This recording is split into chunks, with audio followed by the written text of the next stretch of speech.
ನಮಸ್ಕಾರ ಸ್ನೇಹಿತರೆ, ಪರಾಮೆಡ್ಸ್ಗೆ ಸ್ವಾಗತ. ಇಂದಿನ ಕ್ಲಾಸ್ನಲ್ಲಿ ನಾವು OD OP ಅಂದ್ರೆ ಒನ್ ಡಿಸ್ಟ್ರಿಕ್ಟ್ ಒನ್ ಪ್ರಾಡಕ್ಟ್, ಒಂದು ಜಿಲ್ಲೆ ಒಂದು ಉತ್ಪನ್ನದ ಬಗ್ಗೆ ಸಂಪೂರ್ಣವಾಗಿ ಮಾಹಿತಿನ ತಿಳಿದುಕೊಳ್ಳೋಣ. ಈ ವಿಷಯ PDO, SDA, FDA ಸೇರಿದಂತೆ ಎಲ್ಲಾ ಸ್ಪರ್ಧಾತ್ಮಕ ಪರೀಕ್ಷೆಗಳಿಗೆ ತುಂಬಾ ಮುಖ್ಯ. ಆದ್ರಿಂದ ವಿಡಿಯೋವನ್ನು ಕೊನೆಯವರೆಗೂ ನೋಡಿ. ಬನ್ನಿ ಇವಾಗ ಕ್ಲಾಸ್ನ ಸ್ಟಾರ್ಟ್ ಮಾಡೋಣ. ನೋಡಿ, ಮೊದಲನೇದಾಗಿ ಒಂದು ಜಿಲ್ಲೆ ಒಂದು ಉತ್ಪನ್ನ, ODOP. ODOP ಅಂದ್ರೆ ನೋಡಿ, ODOP ಅಂದ್ರೆ ಒನ್ ಡಿಸ್ಟ್ರಿಕ್ಟ್ ಒನ್ ಪ್ರಾಡಕ್ಟ್ ಅಂದ್ರೆ ಪ್ರತಿ ಜಿಲ್ಲೆಯ ಒಂದು ವಿಶಿಷ್ಟ ಉತ್ಪನ್ನವನ್ನು ಗುರುತಿಸಿ ಅದರ ಉತ್ಪಾದನೆ, ಮೌಲ್ಯವರ್ಧನೆಗೆ, ಬ್ರ್ಯಾಂಡಿಂಗ್, ಮಾರುಕಟ್ಟೆ, ರಫ್ತಿಗೆ ಉತ್ತೇಜನ ನೀಡುವ ಯೋಜನೆ ಆಗಿದೆ ಅಂತಾನೆ ಹೇಳ್ಬೋದು. ಯಾವುದು? ODOP. ಇನ್ನು ಇದರ ಹಿನ್ನೆಲೆ ನೋಡೋದಾದ್ರೆ ನೋಡಿ, ಈ ಪರಿಕಲ್ಪನೆಯು 1979 ಎಷ್ಟರಲ್ಲಿ 1979ರಲ್ಲಿ ಜಪಾನಿನಲ್ಲಿ ಆರಂಭವಾದ one village one product OVOP one village one product ಮಾದರಿಯಿಂದ ಸ್ಫೂರ್ತಿ ಪಡೆದಿದೆ ಅಂತಾನೆ ಹೇಳ್ಬೋದು. ನೋಡಿ, ಭಾರತದಲ್ಲಿ 2018ರಲ್ಲಿ ಉತ್ತರ ಪ್ರದೇಶ ಸರ್ಕಾರವು ಮೊಟ್ಟ ಮೊದಲಿಗೆ ODOP ಯೋಜನೆಯನ್ನು ಜಾರಿಗೆ ತಂದಿತು.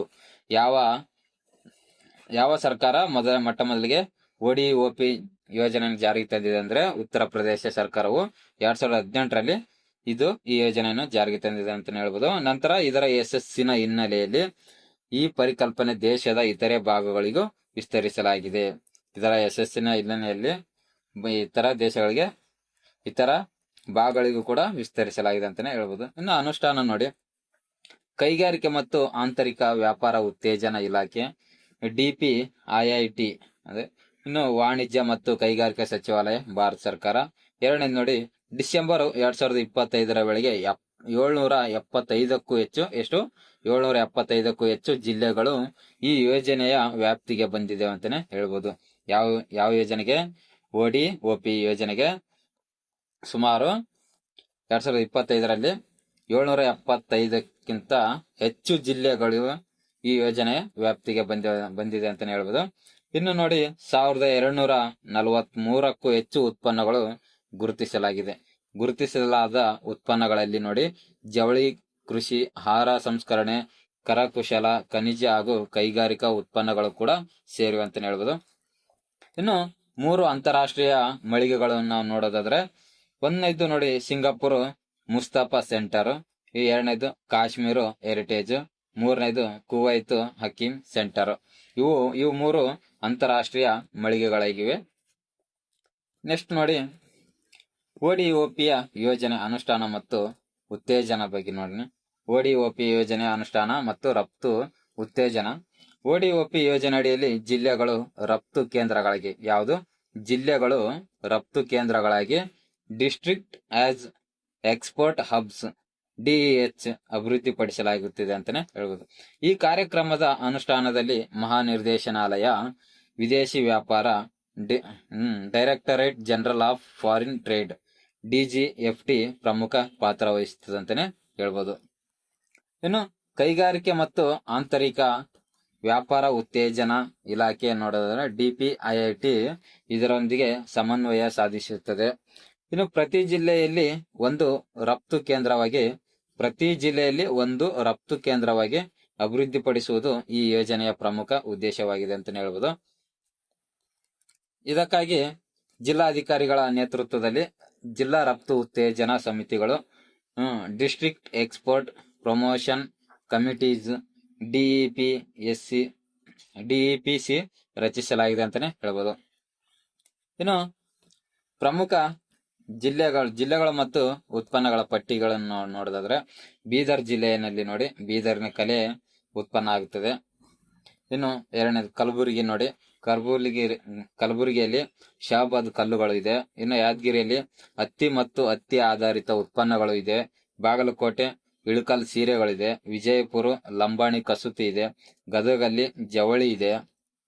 ಇನ್ನು ಉತ್ತರ ಕನ್ನಡದಲ್ಲಿ ನೋಡಿ, ಉತ್ತರ ಕನ್ನಡ ಆಯುರ್ವೇದ ಔಷಧ ಉತ್ಪನ್ನಗಳು. ದಕ್ಷಿಣ ಕನ್ನಡ ಜವಳಿ ಸಂಸ್ಕರಣೆ. ಇನ್ನು ಹಾವೇರಿ ಮಸಾಲೆ ಪದಾರ್ಥಗಳು. ಕೊಡಗು ಮನೆಯಲ್ಲಿ ತಯಾರಿಸಿದ ಚಾಕೊಲೇಟ್ ವೈನ್ ಇಲ್ಲಿ ಸಿಗುತ್ತೆ. ಇನ್ನು ಹಾಸನ್ ನೋಡಿ ಜಕಾರ್ಟ್ ಬೆಡ್ಶೀಟ್. ಇನ್ನು ಶಿವಮೊಗ್ಗ ಸಿದ್ಧ ಉಡುಪು ತಯಾರಿಕೆ ಇದೆ. ಚಾಮರಾಜನಗರ ಕಲ್ಲಿನ ಕೆತ್ತನಿದೆ. ಬೆಳಗಾವಿಯಲ್ಲಿ ಪೌಂಡ್ರಿ ಇದೆ. ಧಾರವಾಡ ವಾಲ್ವು ಉತ್ಪಾದನೆ ಆಗುತ್ತೆ.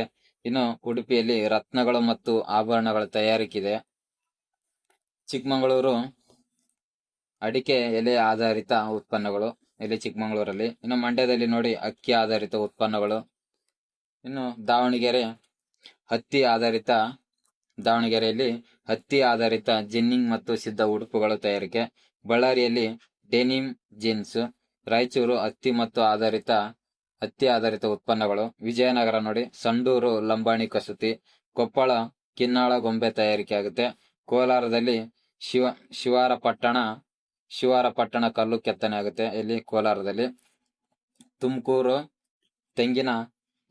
ತೆಂಗಿನ ನಾರಿನ ಕೈಗಾರಿಕೆಗಳು. ಚಿತ್ರದುರ್ಗ ಮೊಳಕಾಲ್ಮೂರು ಸೀರೆಗಳು. ಇನ್ನು ರಾಮನಗರ ನೋಡಿ ಚನ್ನಪಟ್ಟಣದ ಗೊಂಬೆ ತಯಾರಿಕೆ ಇದೆ. ಚಿಕ್ಕಬಳ್ಳಾಪುರ ಶಿಡ್ಲಘಟ್ಟ ರೇಷ್ಮೆ ಮತ್ತು ಕಚ್ಚಾ ರೇಷ್ಮೆ ಸೀರೆಗಳು ತಯಾರಾಗುತ್ತೆ. ಇನ್ನು ಬೆಂಗಳೂರು ನಗರ ಕೈಮಗ್ಗ ಆಧಾರಿತ ರೇಷ್ಮೆ ಸೀರೆಗಳು. ಬೆಂಗಳೂರು ಗ್ರಾಮಾಂತರ ಸಿದ್ಧ ಉಡುಪು ತಯಾರಿಕೆ.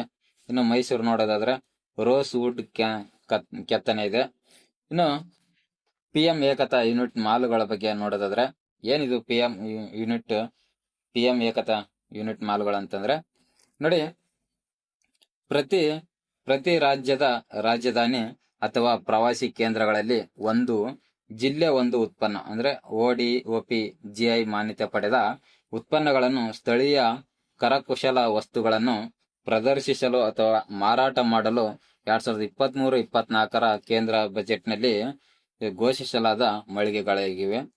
ನೋಡಿ, ಪರೀಕ್ಷೆಗೆ ಬೇಕಾದಂತ ಮುಖ್ಯ ಅಂಶಗಳನ್ನು ನಾವು ನೋಡ್ತಾ ಹೋದ್ರೆ DEH district as export hub ಮತ್ತು DGFT directorate general of foreign trade.